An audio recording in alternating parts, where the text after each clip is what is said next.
जनता सरकार मोर्चे के संस्थापक सदस्य देवेंद्र बल्हारा निडर मीडिया से रूबरू हुए। उन्होंने बताया कि देश में दो तरह की करेंसी चल रही है। बैंकों की 90% बैलेंस शीट में लोन का जिक्र नहीं है, हवा में नोट छाप कर लोन दे रहे हैं। उन्होंने मांग की है कि आम जनता के साथ केंद्र सरकार लूट करना बंद करे, अन्यथा देश में बड़ा आंदोलन हो सकता है।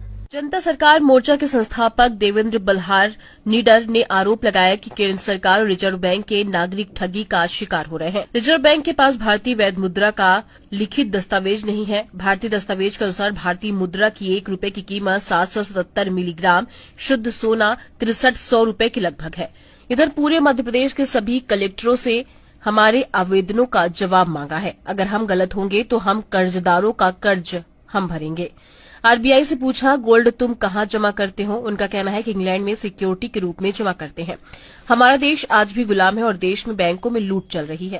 मेरा नाम डॉक्टर देवेंद्र बल्हारा है। मैं जनता सरकार मोर्चा का संस्थापक सदस्य हूं और हम देश के अंदर शिक्षा, स्वास्थ्य, न्याय, राजनीति, खेती और धर्म में से पूंजीवाद को खत्म करने के लिए अपना मिशन शुरू किया है।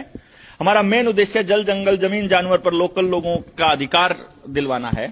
इसी क्रम में शिक्षा के इस मुहिम को आगे बढ़ाते हुए जब हमें बैंकों की कारगुजारी और उनकी ठगी का पता चला तो हमने आरबीआई से आरटीआई डाल करके, वित्त मंत्रालय से और भारत सरकार से आरटीआई डाल करके सवाल पूछे कि आप जो हमको कर्जे में रुपया दे रहे हो, क्या ये असली है? क्या ये भारत का रुपया है? क्या ये डिजिट है? इनकी परचेजिंग पावर और भारत के रुपए की परचेजिंग पावर बराबर है? यदि ये बराबर नहीं है तो देश के लोगों के साथ ठगी हुई है, उनकी नीलामी रुकनी चाहिए इस ठगी के नाम पर।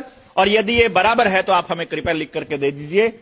दुर्भाग्य की बात यह है कि पता नहीं किस दबाव में आकर के प्रशासन, एडीसी, एसडीएम, तहसीलदार आदेश जारी कर रहे हैं लोगों की जमीनों की कुर्की के और उनकी नीलामी के।